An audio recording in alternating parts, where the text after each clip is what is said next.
श्री स्वामी समर्थ सरिता 24 स्वामी आणि स्वामी इच्छा या आपल्या स्वामी चॅनलमध्ये तुम्हा सर्वांचं परत एकदा खूप खूप स्वागत आहे. तर आजचा दिवस तुम्हाला खूप छान जावो आणि स्वामी कृपेने तुमच्या सर्व चांगल्या इच्छा महाराज नक्कीच पूर्ण करोत अशीच मी महाराजांच्या चरणी प्रार्थना करते. तर आता सगळ्यांनाच माहिती आहे की पितृपक्ष सुरू आहे. तर आपल्या पितृपक्षामध्ये आपल्याला महत्त्वाच्या सेवा आणि काही शंका असतात, तर त्याबद्दल आपण आज चर्चा करू. तर पहा, ही माहिती खूप महत्त्वपूर्ण आहे. घरात कुळात चालू वर्षात एखादी मृत व्यक्ती गेली असल्यास महाले श्राद्ध करता येते का? तर नाही. मृत व्यक्तीस 1 वर्ष पूर्ण झाल्याशिवाय महाले श्राद्ध करता येत नाही.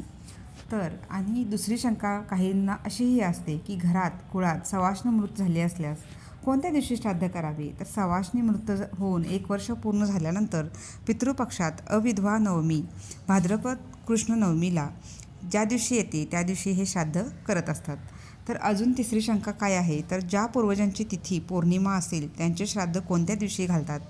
तर पंचमी, अष्टमी, द्वादशी आणि सर्वपित्री अमावस्येला त्यांचे श्राद्ध आपण करू शकतो. तर अजून चौथी शंका काय आहे? तर ज्यांचा मृत्यू हा अपघाताने झाला असेल किंवा आत्महत्या केली असेल त्यांचे श्राद्ध कोणत्या तिथीस घालावे? म्हणजे ज्यांचा अनैसर्गिक मृत्यू असतो तर त्यांचे श्राद्ध केव्हा करावे अशीही शंका असते. तर बघा, शस्त्रदहित श्राद्ध म्हणजे भाद्रपद कृष्ण चतुर्दशी या तिथीस ते घालत असतात.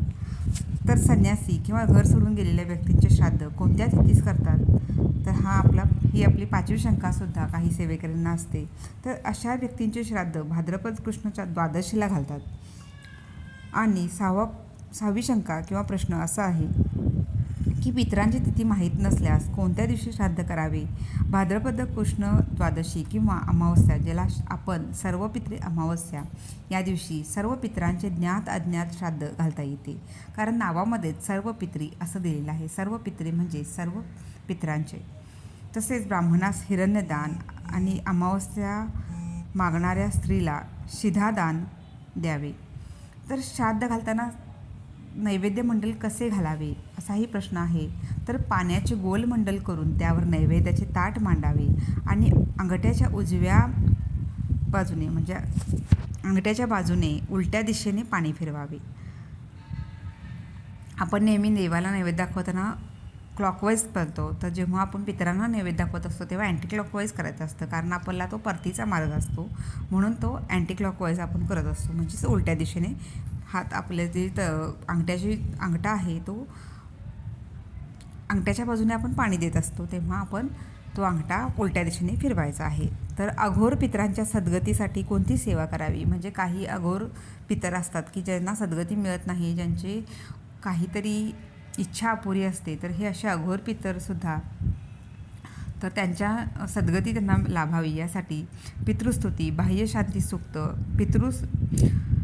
तुष्टिकारक स्तोत्र वाचावे. तसेच दुपारी 12 वाजता एका पोळीवर थोडा भात, तूप, 5-7 काळे तीळ घालून खालील मंत्र दक्षिणाभिमुख बसून 1 माळ जप करून अंती त्या माळेचा स्पर्श त्या भातास करावा.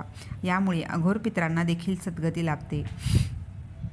म्हणजे दक्षिण दिशेला आपण तोंड करून बसावे.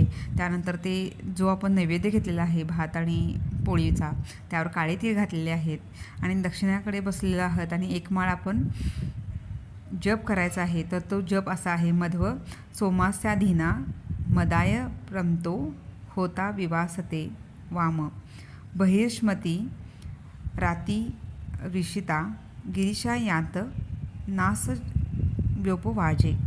हा मंत्र 108 वेळा जर तुम्ही म्हणून ती माळ जर तुम्ही स्पर्श केली त्या नैवेद्याला, तरीही आपल्या अशा अघोर पितरांनासुद्धा शांती मिळत असते. तर मातामह श्राद्ध म्हणजे काय, अशी एक नवी आपला प्रश्न आहे किंवा शंका आहे. आणि त्याचा अधिकार कोणाला असतो? तर नवरात्रीच्या पहिल्या दिवशी मातामह श्राद्ध म्हणजे आईच्या वडिलांचे श्राद्ध दौहित्र असते. ज्यांचे वडील जिवंत आहेत व आजोबा आईचे वडील जिवंत नाही आहेत, अशा मुलांनाच दौहित्राचा अधिकार असतो.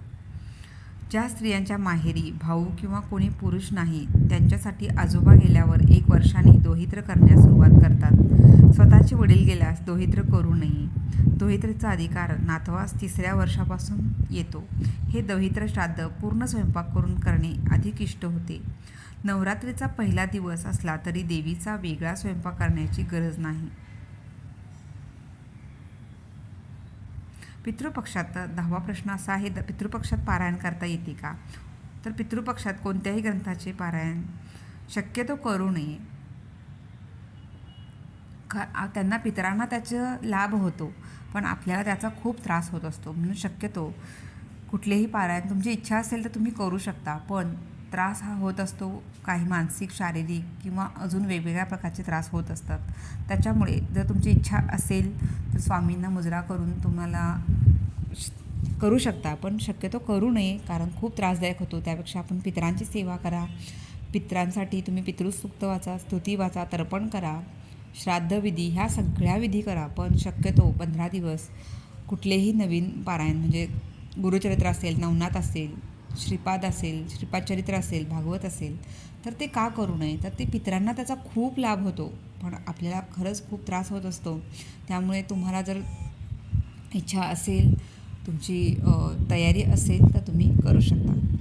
तर 11वा प्रश्न असाही आहे की दैनंदिन जीवनात पितरांची सेवा कशी करता येते? तर सकाळी उठल्यानंतर देवपूजेच्या आधी नित्यसेवा ग्रंथातील किंवा तुमच्याकडे जर काही दुसरे ग्रंथ असतील किंवा ऑनलाईन तुम्ही गुगलवरून प्रिंट्स काढले असतील तर त्यामध्ये पितृतुष्टीकारक स्तोत्र असते, बाह्यशांती सूक्त असते, पंचमहायज्ञ दररोज करावा. म्हणजेच तसेच पंचमहायज्ञ म्हणजे काय? तर आपण कावळ्याला घास द्यायचा आहे, गाईला दिवसभरात तुम्ही खाऊ घालायचा आहे, एखादी पोळी घाला किंवा तिला हिरवा चारा घाला. त्यानंतर पक्ष्यांना तुम्ही खाऊ घालायचं आहे, कुत्र्यांना तुम्ही पोळी द्यायची आहे, तर किंवा घरात आलेल्या व्यक्तीला काही ना काही तुम्ही खायला प्यायला द्यायचं आहे. तर अशा प्रकारे आपण हे पंचमहायज्ञ करत असतो. आणि त्याबरोबर दर अमावस्येला हिरण्यदान करावे. तर हिरण्यदान म्हणजे काय? तर 1 जानवं त्यामध्ये असतं, तर पेढे असतात, 1.25 पावशेर पेढे असतात, एक दक्षिणा तुम्हाला यथाशक्ती जी शक्य आहे ती दक्षिणा असते, इत्यादी ब्राह्मणाला दान करावे. तसेच दर अमावस्येला 1 किलो कोळसा आणि 3 नारळ घेऊन त्यावर 1 माळ महामृत्युंजय जप करावा व जवळपासच्या जलाशयात तो सोडून द्यावा. तर ह्या सर्व सेवा खूप महत्त्वाच्या ठरत असतात आणि आपल्याला त्यामुळे खूप असे लाभ होत असतात.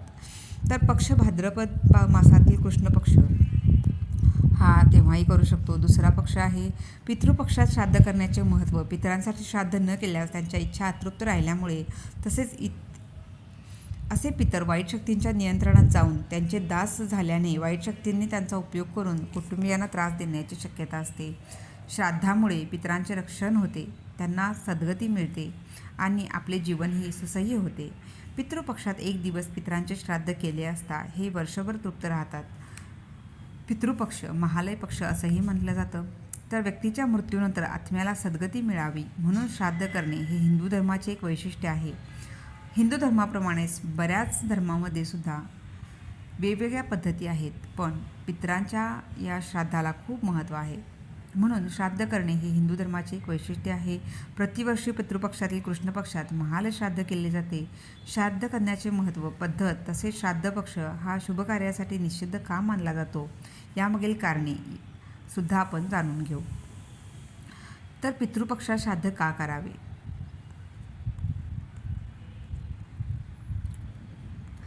ह्या अशा महत्त्वाच्या गोष्टी आपण केल्यामुळे आपल्या पितरांनासुद्धा सद्गती मिळत असते. तर जेव्हा जेव्हा आपल्याला हे प्रश्न पडत असतात तेव्हा आपण नक्कीच ह्या गोष्टींचा म्हणतो ना लेखाजोखा पाहिला पाहिजे, ह्याचे महत्त्व जाणून घेतले पाहिजे. तसेच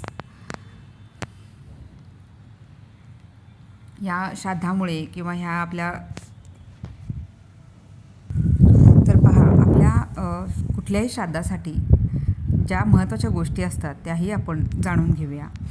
तर श्राद्ध नेमके कधी करावे? स्थानिक सूर्योदय वेळ, प्रातःकाळ समाप्त, संगव काळ समाप्त, माध्यान्ह काळ समाप्त, अपराह्न काळ समाप्त आणि स्थानिक सूर्यास्त वेळ अशा वेळी आपण करू शकतो. तर पहा, ज्यांना आपलं गोत्र माहीत असेल श्राद्धाच्या वेळी तर त्यांनी आपलं गोत्र कश्यप गोत्र सांगितलं तरी चालेल. तर गरुड पुराणातील 12व्या अध्यायात 70 आणि 71 क्रमांकाचा एक श्लोक आहे तो असा: तस्मात् पुत्रेण कर्तव्य षोड शत्र यम भूतर्वो कुरुते पत्नी तस्या श्रेयो रणनकं संपरैतस्य या पतु कुरुते चोर्ददेहिकं शयाहं पाक्षिकं श्राद्ध सा सती त्युच्यते मया. याचा अर्थ असा आहे, जिला संतान नाही तिने पती हयात नसताना स्वतः श्राद्ध केले तरी चालते. वडील हयात असताना पुत्राची आजोबा पणजोबा यांच्यासाठी तीर्थश्राद्ध करायची इच्छा असेल तर त्याने त्यासाठी पित्याची परवानगी घ्यावी. पित्याच्या परवानगीशिवाय ते श्राद्ध करू नये असंही सांगितलं जातं. तर ह्या पितरांच्या बऱ्याच गोष्टी आपल्याला माहीत नसतात, तर त्या थोड्याशा माहीत करून घ्याव्यात. जशा यथाशक्ती यथाभक्ती ज्या ज्या गोष्टी जमेल आपण नक्कीच आपल्या पितरांसाठी करावेत. तर झालेली सर्व सेवा स्वामींच्या चरणी अर्पण करते. आणि चॅनलवर तुम्ही पहिल्यांदाच आला असाल तर चॅनलला सबस्क्राईब करायला विसरू नका, जेणेकरून अशीच छान छान माहिती तुमच्यापर्यंत नक्कीच पोहोचवायचा प्रयत्न आपण करूयात. तर झालेली सर्व सेवा स्वामींच्या चरणी अर्पण करते. सरिता 24 स्वामी आणि स्वामी इच्छा या चॅनलला लाईक सबस्क्राईब आणि शेअर करायला विसरू नका. श्री स्वामी समर्थ.